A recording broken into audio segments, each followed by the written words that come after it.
നമസ്കാരം. ബയോമെക് എന്നുള്ളത് കാട്ടൂരാണ്.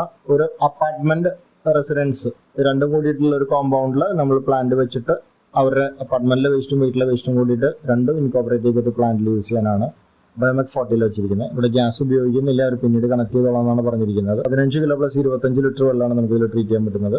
എപ്പോഴും ഞാൻ വീഡിയോയിൽ പറയുന്നത് മിക്സിയിൽ അടിച്ചിടുക, അല്ലാന്നുണ്ടെങ്കിൽ ചെറുതാക്കി നുറുക്കിടുക. മിക്സിയിൽ അടിച്ചിടാൻ ഒരു ബുദ്ധിമുട്ടില്ല. ഒരു യൂസ്ഡ് മിക്സി മേടിക്കാം, അല്ലാന്നുണ്ടെങ്കിൽ യൂസ്ഡ് ജാർ മേടിച്ചാലും മതി. ബക്കറ്റിൽ സൂക്ഷിക്കുന്നതിന് പകരം ജാറിൽ സൂക്ഷിക്കുക, അടിക്കുക, നേരെ ബക്കറ്റിൽ ഒഴിക്കുക. രാവിലെ വേളയിൽ ഇതിൽ ഇൻലെറ്റിൽ ഒഴിക്കുക. ഇത് 20 കൊല്ലമായിട്ട് നമ്മൾ പ്രാക്ടീസ് ചെയ്തിട്ടുള്ളതാണ്. അതുകൊണ്ടാണ് പറയുന്നത്. സ്ലറി നമുക്ക് അപ്പുറത്ത് കൂടെ വരും. ചെടികളിലേക്ക് ഉപയോഗിക്കുക, അല്ലെങ്കിൽ ഡ്രെയിനേജിലേക്ക്. വൺ ടൈം ഇൻവെസ്റ്റ്മെന്റ് ആണ്, കംപ്ലീറ്റ്ലി പോർട്ടബിൾ ആണ്. ഇതിൽ വേറെ മെയിൻ്റനൻസ് വരുന്നില്ല. സീൽഡ് മോഡൽ പോലെ മറ്റുള്ള ഏത് മോഡൽ നിങ്ങൾ എടുത്താലും അതിന് മെയിൻ്റനൻസ് ഇല്ല. മെയിൻ്റനൻസ് ഫ്രീ ആണ്. വൺ ടൈം ഇൻവെസ്റ്റ്മെന്റ് പറഞ്ഞ പോലെ ടോട്ടൽ 69,500 അക്രോസ് കേരള ഫീൽഡിൽ ഒരു ഇൻസ്റ്റലേഷൻ ആണ്. താല്പര്യമുണ്ടെങ്കിൽ ബയോഗ്യാസിന് കോമന്റ് ചെയ്തോളൂ. നിങ്ങൾ ഉടനടി ബന്ധപ്പെടുന്നതായിരിക്കും.